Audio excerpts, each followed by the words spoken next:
here. The reason for this video is that Griff from Central Christian Church learned about my cancer diagnosis and the quite bleak prognosis, and he wondered if I would like to make a video of some of the memories that I have and maybe a message to my family and tell a little bit about my story. And I agreed to do this as long as it was okay if we had 10-year updates. It will be interesting to see if God and human doctors agree on how long I have this side of heaven.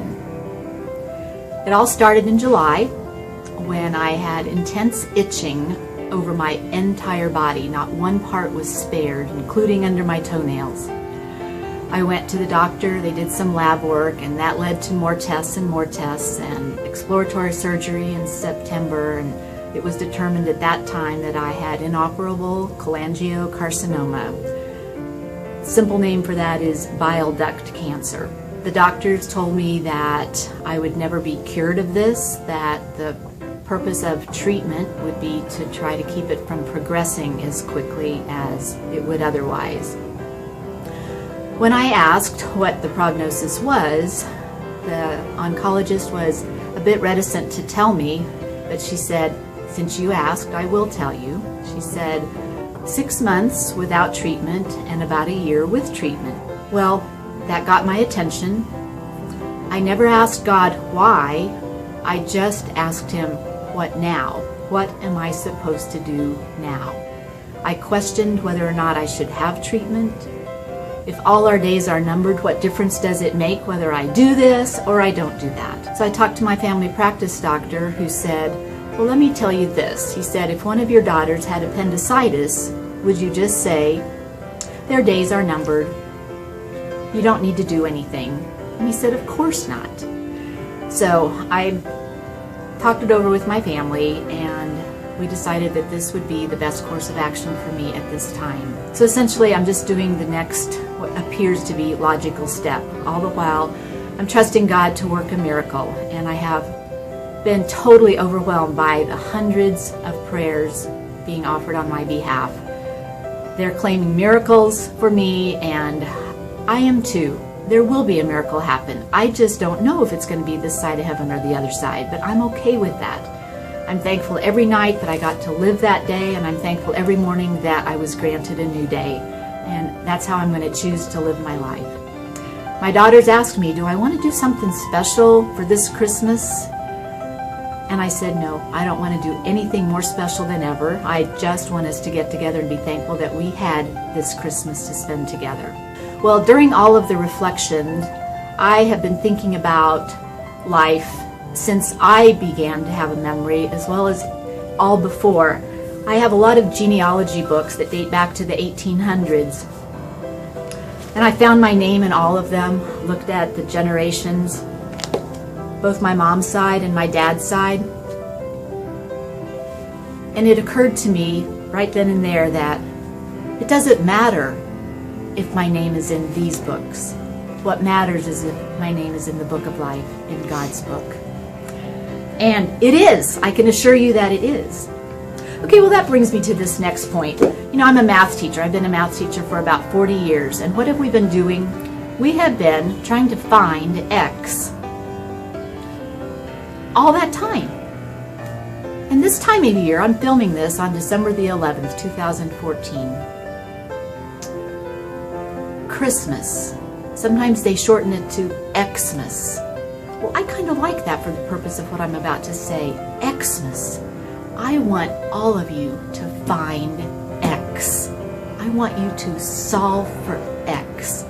I want you to find that X so that I'm not going to ever have to say goodbye to you, but rather see you later. And on the other side of heaven, we'll meet again. People will tell me that they're so surprised at how good I look and how well I'm doing, even after having several chemotherapy treatments. In fact, one of my Sunday school members said, I think they're just feeding you vanilla milkshakes instead of that poison. And I assured him, no, it's not vanilla milkshakes. There have been lots of doubts, lots of fears, lots of tears throughout this. Yes, I think I portray a strong front when I'm with people, when I'm at church, when I'm with my family, when I'm at school doing what I love. But there's a song that has been resonating with me over and over throughout this journey. It's a song, I believe Twyla Paris sang it. It goes something like, they don't know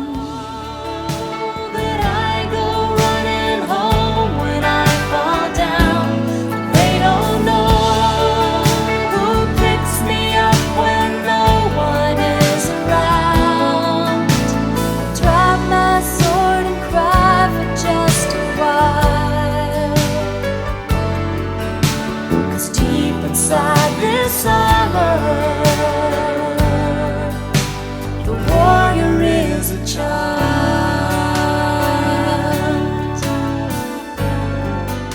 And I am just a child. I am a child of God. He has granted me faith to sustain me. He has said He wants me to give Him all my fears. He wants to take all my doubts. He just wants me to trust. That's easier said than done, but I'm learning. Every day I'm learning more and more about what that is. Trust and obey, for there's no other way to be happy in Jesus but to trust and obey. When I was teaching calculus at Northwest High School, we had an application question that involved the growing rate of a particular plant. So we did the first derivative test and the second derivative test to the mathematical model.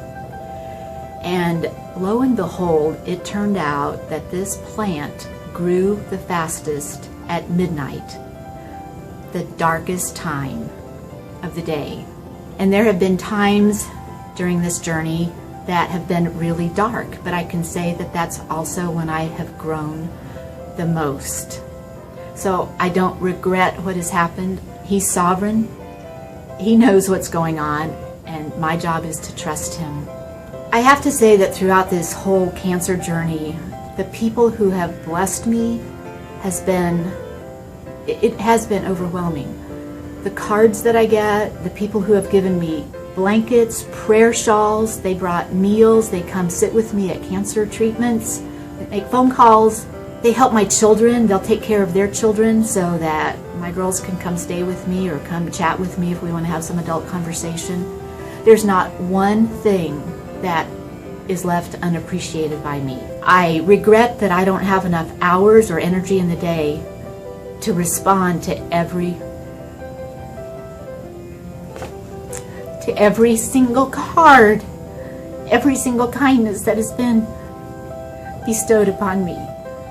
But just please know that if you have done anything for me, whether it's praying for me, bringing me meals, taking care of my grandchildren, mowing my yard, giving me money for gas, or just coming over and sitting with me when I didn't have the energy to do anything else, please know that that's appreciated, and I know God will reward you for that. To all of you who are watching this, please know that I hope I get to come back for an update in 10 years, maybe 15 years, maybe 20.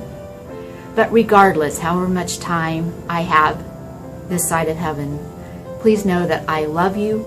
Remember, one of my favorite words is joy. There's no such word as unjoy. So be joyful, find X, and I'll see you later. Maybe someday